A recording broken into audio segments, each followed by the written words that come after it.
નમસ્કાર મિત્રો, આજના તમામ ખેડૂત મિત્રો, તમામ ગુજરાતી મિત્રો, સૌથી મોટા બિગ ન્યૂઝ આવનારા 3-4 દિવસ અતિ ભારે ખૂબ મહત્વના રહેવાના છે। આજે ગુજરાતની અંદર 16 જિલ્લાઓની અંદર રેડ એલર્ટ આપી દેવામાં આવ્યું છે। અડધ ગુજરાત રેડ એલર્ટની અંદર રહેવાનું છે મિત્રો। અડધું ગુજરાત ઓરેન્જ એલર્ટની અંદર રહેવાનું છે। ભૂકા બોલાવી નાખી એવી મોટી આગાહી કરવામાં આવી છે। 19 જિલ્લાઓની અંદર રજા આપવામાં આવી છે। શાળા કોલેજો બધું જ બંધ રાખવામાં આવશે। આજની ડીટુ સૌથી મોટી અપડેટ મેપ દ્વારા લાઈવ તમામ આગાહી આપવાના છે। સાથે સાથે ગુજરાત સરકારે એક નવો સુધારો કરી નાખ્યો છે। નવો કાયદો 75 વર્ષ પછી લાગુ કર્યો છે। સૌથી મોટો સુધારો, સૌથી મોટો કાયદો તમામ ગુજરાતી મિત્રો માટે રહેવાનો છે। જન્મ અને મરણ દાખલાનો કાયદો પણ ફેરવી નાખ્યો છે। એના વિશેના સમાચાર પણ આપીશું। ગુજરાતની અંદર મફત પ્લોટ યોજનાની અંદર પણ એક ફેરફાર કરી નાખ્યો છે। એના વિશે પણ જાણીશું। પરેશ ગોસ્વામીની આગાહી, અંબાલાલ પટેલની આગાહી, બેયની આગાહી આજના વિડીયોની અંદર જાણીશું। વિધવા બહેનોને હવે 4000 રૂપિયા મળશે, એની બિગ અપડેટ આપીશું। ગિરનારની અંદર હવે પરિક્રમા કરવાનો નવો નિયમ આવી ગયો છે। મોટા ન્યૂઝ, સાયલન્ટ ઝોન જાહેર કરી નાખવામાં આવ્યો છે। તમામ માહિતી સાથે વાહન ચાલકો માટે એક બિગ ન્યૂઝ આવી ગયા છે। રજિસ્ટ્રેશન સર્ટિફિકેટ બનાવવું, ફિટનેસ સર્ટિફિકેટ માટે એક બિગ ન્યૂઝ આવી ગયા છે। એના વિશે સમાચાર। જો તમે યુપીઆઈની અંદર પેમેન્ટ કરતા હોય તો હવે તમારે ચાર્જ દેવો પડશે। એક સમાચાર આપીશું, પણ એ પહેલાં જે મિત્રો નવા હોય આપણી ખેડૂત દુનિયા ચેનલને ફટાફટ સબસ્ક્રાઇબ કરી નાખજો। તો નમસ્કાર મિત્રો, ગુજરાતની અંદર અત્યારે ભૂકા બોલાવી રહ્યા છે। 16 જિલ્લાઓને રેડ એલર્ટ આપી દેવામાં આવ્યું છે અને બાકી બધા જિલ્લાઓને ઓરેન્જ એલર્ટ આપી દેવામાં આવ્યું છે। એટલે આજની તારીખમાં ભારેથી ભારે રહેવાનું છે ને એને જ કારણે 19 જિલ્લાઓની અંદર શાળા કોલેજોની અંદર રજા જાહેર કરી છે અને બંધ કરવાનો પણ આદેશ કરવામાં આવ્યો છે। આ બધી બાબત જણાવીએ એની પહેલા એક મોટા સમાચાર આવ્યા છે। ગુજરાત સરકારે ટુકડા ધારાની અંદર નવો સુધારો કરી નાખ્યો છે। અત્યાર સુધી ક્યારેય સુધારો કર્યો નથી। 75 વર્ષ થઈ ગયા, આ પહેલી વાર સુધારો 75 વર્ષ પછી કરવામાં આવ્યો છે। તો ટુકડા ધારાનો હવે નવો નિયમ આવી ગયો છે, નવો સુધારો આવી ગયો છે। જે પહેલા 20 ગુઠાની જમીનને છેલ્લું માપ, અંતિમ માપ રાખવામાં આવતું હતું, એને બદલીને હવે 10 ગુઠા કર્યું એ તમામ મિત્રોને ખબર છે। પણ હજી એક નવો ફેરફાર થઈ ગયો છે કે હવે તમામ જગ્યાએ ગુજરાતનો કોઈ પણ વિસ્તાર હોય, કોઈ પણ જિલ્લો હોય, કોઈ પણ તાલુકો હોય, બધી જગ્યાએ 10 ગુઠાનો એક સમાન નિયમ લાગુ થશે। એટલે ગમે તાલુકાની અંદર તમે બેઠા હોય, 10 ગુઠા તમારા એક સરખા રહેવાના છે। એક સરખો જ કાયદો, એક સરખો જ નિયમ લાગુ થશે। આ તમામ મિત્રો, તમામ ગુજરાતી મિત્રો, તમામ ખેડૂત મિત્રો, જેની પાસે જમીન છે, આ બધા મિત્રો માટે આ સુધારો ખૂબ મહત્વનો છે। બધા માટેના સમાચાર છે। આનાથી હજારો વિવાદો હતા, એ બધાનો અંત આવી જવાનો છે। લાખો ખેડૂતો અને જમીન ધારકોને મોટી રાહત મળવાની છે। તો ગુજરાત સરકાર દ્વારા 75 વર્ષ જૂનો આ ટુકડો ધારો, જે 1947 ટુકડા ધારા 1947ની અંદર આ મોટો સુધારો કરવામાં આવ્યો છે। તો આ બિગ ન્યૂઝ તમામ મિત્રો, તમામ ગુજરાતી મિત્રો માટે રહેવાનો છે। આ સાથે મિત્રો, ગુજરાતમાં જે મફત પ્લોટ યોજના સરકાર દ્વારા ચલાવવામાં આવતી હતી, જેમાં જરૂરિયાતમંદોને મફત પ્લોટ આપવામાં આવતો હતો, પણ હવે એમાં એક ફેરફાર કરવામાં આવ્યો છે। જે મિત્રોને મફત પ્લોટ આ યોજના થકી મળે છે, જે મિત્રોને મફત પ્લોટ આ યોજના થકી મળે છે, તો પ્લોટની અંદર સુધારા વધારા કરવા માટેનો ખર્ચો પણ સરકાર દ્વારા આપવામાં આવતો હોય છે. જો જમીન એકદમ સરખી જ હોય પણ થોડો ઘણો તમારે એમાં સરખું કરવું પડતું હોય તો અગાઉ તમને 1,000 રૂપિયા એ જમીન સરખી કરવા માટે આપવામાં આવતા હતા, એને હવે વધારીને 5,000 રૂપિયા કરવામાં આવ્યા છે. એટલે જમીન તમારી સરખી કરવા માટે હવે 1,000 નહીં 5,000 રૂપિયા સુધીની સહાય મળશે. અને જો બહુ જ બગડેલી જમીન હોય, ખાડા ટેકરાવાળી તમારી જમીન હોય તો અગાઉ તમને 50,000 રૂપિયા સુધીની સહાય મળતી હતી. કારણ કે ખાડા ટેકરાવાળી જમીનમાં ઘણો બધો ખર્ચો થતો હોય, એને સમતલ કરવા માટે ત્યાં રેતી પણ નખાવી પડે, બધું ઘણો બધો ખર્ચો. 50,000 રૂપિયાની પહેલાં સહાય મળતી હતી, પણ હવે વધારીને 2 લાખ રૂપિયા પ્રતિ હેક્ટર કરવામાં આવ્યા છે. એટલે હેક્ટર દીઠ 2 લાખ રૂપિયાની સહાય મળશે. તો તમામ મિત્રો માટે, તમામ ગુજરાતી માટે આ સૌથી મહત્વના સમાચાર છે. જે લોકોને આવાસ યોજનાની અંદર ફોર્મ ભરવાના હોય તો એને પ્લોટની જરૂર પડતી હોય છે, તો આ પ્લોટ માટેની એક ખૂબ મોટી ને મહત્વની યોજના ગુજરાત સરકાર દ્વારા બહાર પાડવામાં આવી છે. તો તમામ ગુજરાતીઓ માટે પણ ખૂબ અગત્યના સમાચાર છે. તો મિત્રો હવે આવી જઈએ વરસાદની આગાહી ઉપર. મેઘો અસલ મૂળમાં હવે આવવાનું છે એવું પરેશ ગોસ્વામીએ કીધું હતું અને મેઘો પોતાના મૂળની અંદર આવી ગયા છે. જી હા મિત્રો, પરેશ ગોસ્વામીએ તો હજી 25 થી 31 ખૂબ ભારે રહેવાની આગાહી કરી છે. 25 તારીખ એટલે આવતીકાલથી તો હજી પણ ખૂબ ભારે રાઉન્ડ આવવાનો છે એવું પરેશ ગોસ્વામીએ કીધું છે. મેઘો અસલ મૂળની અંદર જામવાના છે. આજની અને ગઈકાલની જ મિત્રો આગાહી તમામ મિત્રોને મારે બતાવી છે. અમદાવાદ ને નવસારી, વલસાડ એ બધા વિસ્તારની અંદર ભૂક્કા બોલાવી દીધા છે. પાણી થઈ ગયું છે અને એને કારણે તો આજે શાળા કોલેજોની અંદર રજા જાહેર કરવામાં આવી છે. ગુજરાતમાં છેલ્લા 24 કલાકથી વરસાદ પડી રહ્યો છે, એને કારણે 19 જિલ્લાઓમાં રજા જાહેર કરી છે. જેમાં રાજ્ય સરકારે આજે રેડ એલર્ટ પણ આપ્યું છે, ઓરેન્જ એલર્ટ પણ આપ્યું છે. 16 જિલ્લાઓને રેડ એલર્ટ આપવામાં આવ્યું છે. એમાં 19 જિલ્લાઓની અંદર શાળા કોલેજોને બંધ રાખવાનો મોટો નિર્ણય કર્યો છે. કયા 19 જિલ્લાઓ છે? દાહોદ, પંચમહાલ, વડોદરા, નર્મદા, ભરૂચ, તાપી, ડાંગ, વલસાડ આ બધી જગ્યાએ રેડ એલર્ટ છે. અમદાવાદ, ગાંધીનગર આ બધી જગ્યાએ પણ રેડ એલર્ટ આપવામાં આવ્યું છે. ઓરેન્જ એલર્ટ અત્યારે આપવામાં આવ્યું છે અને એ જગ્યાએ પણ શાળાઓ કોલેજો બધું બંધ રાખવાનો કલેક્ટરે વિડીયો મારફતે તમામ મિત્રોને જણાવી દીધું છે. એક દિવાલ પણ તમને બતાવી છે, વાદળોની મોટી દિવાલ ભારતની અંદરથી પસાર થઈ રહી છે. દિવાલ પણ જોઈ શકો છો, આખું આ સમૂહ તમે જોઈ શકો છો. આ દિવાલોનો આખો સમૂહ ભારતમાંથી ઠેક ઉત્તર કોરિયા સુધી મિત્રો વિકસિત થઈ રહી છે અને આપણું આખું ભારત વાદળોથી ઢકાઈ ગયું. મજબૂત વાદળો, ઘાટા વાદળો તમે જોઈ શકો છો. રીતસરનું મેઘ તાંડવ આખા ભારતમાં થઈ રહ્યું છે. આપણા ગુજરાતની અંદર પણ વારો આવી ગયો છે. ગુજરાત પણ જોઈ શકો, આખું ગુજરાત પણ વાદળોથી ઢકાઈ ચૂક્યું છે. 10,000 કિલોમીટરની આખી આ લાંબી મોટી દિવાલ છવાઈ ગઈ છે. છેક આપણા ઉત્તર ભારતથી લઈને સાઉથ કોરિયા સુધી આ દિવાલ ફેલાઈ ગઈ છે. આ સૌથી મોટી તસવીર સેટેલાઇટ દ્વારા બહાર પાડવામાં આવી છે અને આ જ ઘટનાને મોન્સૂન કન્વર્જન્સ ઝોન કહેવામાં આવે છે, જે 2026ના ચોમાસાના સક્રિય તબક્કાની એક સાક્ષી પુરાવો છે.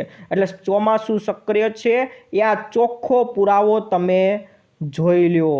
આ મિત્રો વાદળોનો સમૂહ છે ને એને કારણે મિત્રો હવામાન વિભાગે અત્યારની લેટેસ્ટ આગાહી તમામ મિત્રોને બતાવી દઉં. અત્યારે આવનારા 3 કલાકની હવામાન વિભાગે આગાહી કરી છે. આ દ્રશ્ય જોઈ લ્યો.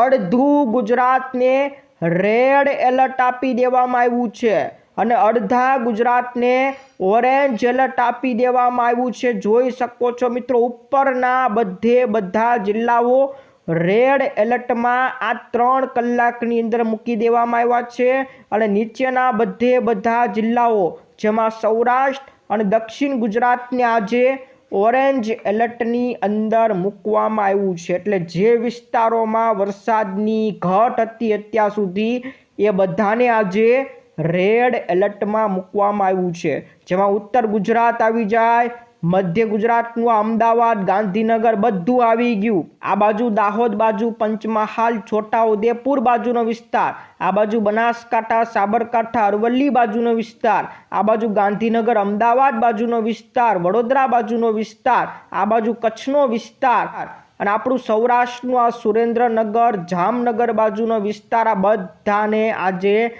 રેડ એલર્ટ આપી દેવામાં આવ્યું છે। અને નીચેના બધા જેમાં આપણે આખું સૌરાષ્ટ્રની વાત કરી દઈએ, એ સૌરાષ્ટ્ર, ગીર સોમનાથથી લઈને બધા જિલ્લાઓની અંદર ઓરેન્જ એલર્ટ છે અને આખું દક્ષિણ ગુજરાતની અંદર સુરત, તાપી, નવસારીથી લઈને વલસાડ સુધી એ બધાને પણ આજે એટલે કે આવનારા 3 કલાક માટે ઓરેન્જ એલર્ટમાં મૂકવામાં આવ્યું છે। આ મિત્રો ગુજરાતનો હવામાન વિભાગનો આવનારી 3 કલાકનો એટલે કે આ 3 કલાકમાં ક્યાં કેટલું જોર રહેવાનું છે એનું એલર્ટ જાહેર કર્યું છે। અને ગુજરાતના આખા દિવસ દરમિયાન કેવો વરસાદ ક્યાં રહેશે અને કેવું એલર્ટ આપ્યું છે એ એલર્ટ પણ તમામ મિત્રોને બતાવી દઉં। નીચેના વિસ્તારથી શરૂઆત કરીએ એટલે કે દક્ષિણ ગુજરાતથી આપણે શરૂઆત કરીએ તો ભરૂચ, સુરત, નવસારી, વલસાડ એ બધાને ઓરેન્જ એલર્ટ છે। બાકી નર્મદા, તાપી, ડાંગને યલો એલર્ટ આપવામાં આજની તારીખમાં આવવામાં આવ્યું છે। રેડ એલર્ટની વાત કરી દઈએ તો આજે મધ્યપ્રદેશને અડીને આવેલા જિલ્લાઓ દાહોદ, પંચમહાલ, મહીસાગર એને રેડ એલર્ટ આજની તારીખમાં આપવામાં આવ્યું છે। અમદાવાદ, ગાંધીનગર, સાબરકાંઠા, અરવલ્લી, ખેડા, આણંદ ઓરેન્જ એલર્ટ આજની તારીખમાં આપવામાં આવ્યું છે। સૌરાષ્ટ્રનું સુરેન્દ્રનગર એને પણ ઓરેન્જ એલર્ટ આપવામાં આવ્યું છે। બાકી મિત્રો સૌરાષ્ટ્રમાં બોટાદ, અમરેલી, ભાવનગર એને યલો એલર્ટ આપવામાં આવ્યું છે। ઉત્તર ગુજરાતમાં વાવ-થરાદ, બનાસકાંઠા, પાટણ અને મહેસાણા એને પણ આજે યલો એલર્ટ આપવામાં આવ્યું છે। આ 24 તારીખની આજની અપડેટ છે। અને મિત્રો આપણે તમને 35 ઇંચ વરસાદનું જે ડેટા આવ્યો છે ડેટા પણ તમામ મિત્રોને બતાવી દઉં છું। આ ડેટા તમે જોઈને આશ્ચર્યચકિત થઈ જજો। એક જ જિલ્લાની અંદર 35 ઇંચ વરસાદ, એક જ તાલુકાની અંદર 35 ઇંચ વરસાદ પડી ગયો છે। આ વલસાડનું ઉમરગામ 35 ઇંચ વરસાદ, કપરાડા 28 ઇંચ વરસાદ। આ મિત્રો 23 તારીખનો છે, હજી 24 તારીખનો ડેટા આવ્યો નથી। એ ડેટા આવે એટલે તમને બતાવીશું। બાકી 2 કલાકમાં ક્યાં વરસાદ પડ્યો વાવ-થરાદની અંદર આ 24 કલાકનો આજનો ડેટા જે સવારે 6 વાગ્યાથી લઈને 10 વાગ્યા સુધીનો એટલે કે 4 કલાકનો આ ડેટા છે। તમામ મિત્રો જોઈ લો, એમાં સૌથી વધુ વરસાદ પડ્યો છે વાવ-થરાદ, જેમાં મિત્રો અત્યારે અહીંયા રેડ એલર્ટ આપવામાં આવ્યું છે। એ વિસ્તારની અંદર અત્યારે ભારે 6 ઇંચ જેટલો વરસાદ તો આ 4 કલાકની અંદર વરસી ગયો છે। આ 10 વાગ્યા સુધીમાં 6 ઇંચ વરસાદ વાવ-થરાદના દિયોદર તાલુકામાં વરસી ગયો છે। બાકી ખેડાના મહેમદાબાદની અંદર 5 ઇંચ વરસાદ, વાવ-થરાદના ભાભરની અંદર 4.92 ઇંચ વરસાદ। આ આખા દિવસનો વરસાદ નથી, આજે 24 તારીખ છે, આજનો 10 વાગ્યા સુધીનો જ આ વરસાદ છે। 10 વાગ્યા સુધીમાં જ એટલો ઇંચ વરસાદ પડી ગયો છે। અમરેલીના લીલિયાની અંદર પણ 3 ઇંચ, 3.25 ઇંચ વરસાદ। બાકી પાટણ, અમરેલી, બનાસકાંઠા, રાજકોટ, ખેડા એ બધા જિલ્લાની અંદર અત્યારે 10 વાગ્યા સુધીમાં વરસાદ પડી ગયો છે। રીતસરનું મેઘ તાંડવ થવાનું છે અને એને જ કારણે શાળા કોલેજોને રજા પણ આપી દેવામાં આવી છે।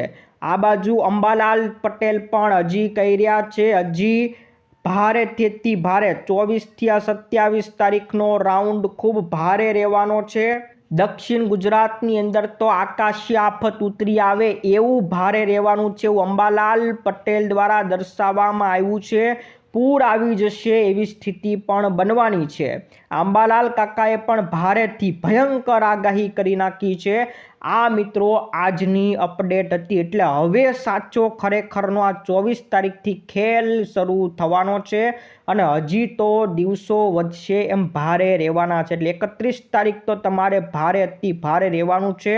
આ ખૂબ મોટી આગાહી અત્યાર સુધીની આપણી ગુજરાતની આગાહી આપવામાં આવી છે. ત્યાર પછીના મિત્રો સમાચાર ઉપર નજર કરીએ તો જન્મ અને મરણ દાખલાની અંદર પણ એક ફેરફાર કરવામાં આવ્યો છે. નિયમ કડક કરી નાખવામાં આવ્યા છે. જે લોકો જન્મ દાખલો અને મરણ દાખલો તાત્કાલિક કઢાવતા નથી એમના માટે આ મોટો ફેરફાર કરવામાં આવ્યો છે. એવા લોકો કે જે 2 વર્ષ સુધી દાખલો કઢાવતા નથી એમના માટે ખૂબ મોટા સમાચાર. હવે જો 2 વર્ષથી વધુ વિલંબ તમારો થશે તો પછી તમારે જન્મ કે મરણ દાખલા માટે ફર્સ્ટ ક્લાસ જ્યુડિશિયલ મેજિસ્ટ્રેટનો આદેશની જરૂર પડશે. એ મેજિસ્ટ્રેટ આદેશ આપશે તો જ તમારો જન્મ દાખલો કે મરણ દાખલો નીકળશે. એટલે 2 વર્ષથી મોડું કરતા નહીં. જન્મ થાય એના 2 વર્ષ સુધી તમારે રાહ જોવાની નથી. દાખલો કઢાવી લેજો, તાત્કાલિક કઢાવી લેજો. મરણ દાખલો પણ એવી જ રીતના કઢાવવાનો રહેશે, નહીં તો તમારે ભારે પડી જવાનું છે. મેજિસ્ટ્રેટ જ્યાં સુધી આદેશ નહીં આપે ત્યાં સુધી પછી તમારો દાખલો નીકળવાનો નથી. તો 2 વર્ષથી મોડું કરતા નહીં. આ નવો ફેરફાર, કડક ફેરફાર લાગુ કરવામાં આવ્યો છે. ત્યાર પછી મિત્રો વિધવા પેન્શન બહેનો માટે એક મોટા સમાચાર. વિધવા બહેનો અત્યારે ફરી એકવાર ચર્ચામાં આવી છે. વિધવા બહેનો ફરી એક માંગ કરી રહી છે કે અમને હવે 3,000થી લઈને 4,000 રૂપિયા સુધીનું પેન્શન આપવામાં આવે. સાંસદ જસુભાઈ રાઠવા હેઠળ આ મહિલાઓ પણ આંદોલનમાં ઉતરી હતી, જેમાં કીધું કે અત્યારે મોંઘવારી ખૂબ વધી રહી છે. રાંધણ ગેસ હોય, ઘર ખર્ચ હોય, અનાજ હોય, બધી જગ્યાએ અત્યારે મોંઘવારી ફાટી નીકળી છે. તેથી હવે 1,250 રૂપિયા એને પોહાય એમ નથી. તો 1,250 રૂપિયા જે વિધવા બહેનોને પેન્શન મળે છે એ પેન્શન વધારીને 4,000 રૂપિયા સુધી કરવામાં આવે એવી વિધવા બહેનોની માંગ છે. તો સરકાર આ માંગ સ્વીકારશે તો પૈસા એટલે કે જે પેન્શનની રકમ છે એ વધી શકે છે. તો શું સરકાર નિર્ણય લે એ સરકાર ઉપર છે. અત્યારે તો માંગ મૂકવામાં આવી છે. મોટા સમાચાર. ગિરનારની અંદર હવે નવો નિયમ આવી ગયો છે. સૌથી પહેલાં તો જણાવી દઉં કે હવે ગિરનારની અંદર સાયલેન્સ ઝોન લગાવી દેવામાં આવ્યો છે. એટલે કે હવે ગિરનારની અંદર જ્યારે તમે પગથિયા ચડો કે પછી પરિક્રમા કરો તો તમારે મૂંગા મોઢે પરિક્રમા કરવી પડશે. કોઈ પણ જાતનું મ્યુઝિક સિસ્ટમ પણ લઈ જવાનું નથી કે નારા પણ તમારે એટલા બધા મોટેથી બોલવાના નથી, કારણ કે ગિરનારને હવે સાયલન્સ ઝોન જાહેર કરી નાખવામાં આવ્યો છે. જ્યાં મિત્રો અત્યારે સિંહોનો જે માણસો ઉપર જે હુમલો થઈ રહ્યા છે એને ધ્યાને રાખીને વન વિભાગ હવે સતર્ક બની ગયું છે અને હવે ગિરનારની જે સીડીઓ છે ત્યાં વધારેમાં વધારે ચેકપોસ્ટ બનાવી દીધી છે અને ગિરનારની સીડીઓ ઉપર 25 જેટલા ફોરેસ્ટ ટ્રેકરને ત્યાં લગાવી દીધા છે, જે દેખરેખ રાખવાના છે. અને તમે નારા ન લગાડો એનું પણ ધ્યાન લગાવવામાં આવશે, કારણ કે ગિરનારને હવે સાયલન્સ ઝોન જાહેર કરી નાખવામાં આવ્યો છે. એટલે સીડીઓ ઉપર તમે કોઈ પણ મ્યુઝિક પણ નહીં વગાડી શકો, નારા પણ હવે તમે મોટેથી બોલી શકશો નહીં. આ સાથે હવે એક સિસ્ટમ, રજિસ્ટ્રેશન સિસ્ટમ ફરજિયાત કરી છે કે તમારે ગિરનાર ચડવું હોય તો ઓનલાઈન રજિસ્ટ્રેશન તમારે ફરજિયાત કરવું પડશે. જો ઓનલાઈન નથી આવડતું તો ત્યાં તમને ઓફલાઈન રજિસ્ટ્રેશન પણ કરી આપવામાં આવશે, પણ તમારી પાસે આધાર કાર્ડ લઈને જવાનું રહેશે. જે પાસે આધાર કાર્ડ કે ચૂંટણી કાર્ડ કે કોઈ પણ આઈડી તમારું હોય તો જ તમને હવે અંદર પ્રવેશ આપવામાં આવશે, નહીં તો પ્રવેશ હવે મળવાનો નથી, કારણ કે હવે ગિરનારની અંદર તમે જાઓ છો ત્યારે પણ એન્ટ્રી થવાની છે, તમે બહાર નીકળશો ત્યારે પણ એન્ટ્રી તમારી થવાની છે. આ નવો નિયમ ગિરનારની અંદર પરિક્રમા અને ગિરનાર ચડવા બંને ઉપર લગાડી નાખવામાં આવ્યો છે. ત્યાર પછી વાહન રજિસ્ટ્રેશનને લઈને એક બિગ ન્યૂઝ આવ્યા છે કે હવે ફિટનેસ સર્ટિફિકેટની અંદર જો પહેલી વખત તમારે મોડું થાય છે તો પછી તમારે કોઈ લેટ ફી દેવાની થવાની નથી. કેવા યુઝર માટે કે જે લોકો ખાનગી વાહન છે, જેની પાસે એ ખાનગી વાહનો માટે નવો નિયમ લાગુ કર્યો છે કે હવે તમારે પહેલી વખતે જો ફિટનેસ સર્ટિફિકેટ ઇસ્યુ કરવામાં જો તમારે વિલંબ થાય છે તો તમારે 50 રૂપિયાની જે લેટ ફી ભરવી પડે એ ભરવાની નથી. આ પહેલી વાર માટે જ નિયમ છે. બીજી વાર તમે જશો તો ફરજિયાત લેટ ફી તમારે ભરવી પડશે. તો પહેલી વાર માટે વાહન રજિસ્ટ્રેશન માટે આ રાહતના સમાચાર વાહન ચાલકોને આપ્યા છે. ત્યાર પછી મિત્રો તમારી પાસે જો યુપીઆઈ હોય, તમે યુપીઆઈથી એકબીજાને પૈસા ટ્રાન્સફર કરતા હોય તો નવો નિયમ કે હવે 2000થી વધુનું ટ્રાન્ઝેક્શન કરશો તો એના ઉપર ચાર્જ લાગશે. આવા સમાચાર તમે સાંભળ્યા હોય તો જણાવી દઉં, આ ચાર્જ તમારા માટે નથી. આ ચાર્જ કોના માટે છે? તો જે મોટા વેપારીઓ છે એમના પાસેથી આ મર્ચન્ટ ડિસ્કાઉન્ટ રેન્ટ વસૂલવામાં આવશે. નાના વેપારી કે સામાન્ય ગ્રાહકોને આ ચાર્જ દેવાનો નથી. એટલે તમને વાત કન્ફર્મ કરી દઉં, મોટા વેપારીઓ છે એમના માટે MDR ચાર્જ વસૂલવાની વાત કહેવામાં આવી છે. નાના વેપારીઓ કે સામાન્ય ગ્રાહકોને કોઈ લેવા દેવા નથી. તો આ હતા મિત્રો આજના મુખ્ય સમાચાર. વિડીયો ગમ્યો હોય તો વિડીયોને લાઈક કરી દેજો, તમારા મિત્રોને ફેસબુક ગ્રુપમાં, વોટ્સઅપ ગ્રુપમાં અત્યારે મોકલી દેજો. આજ માટે વિદાય લે છે. ફરી મળીશું આવતા વિડીયોમાં. જય જવાન, જય કિસાન.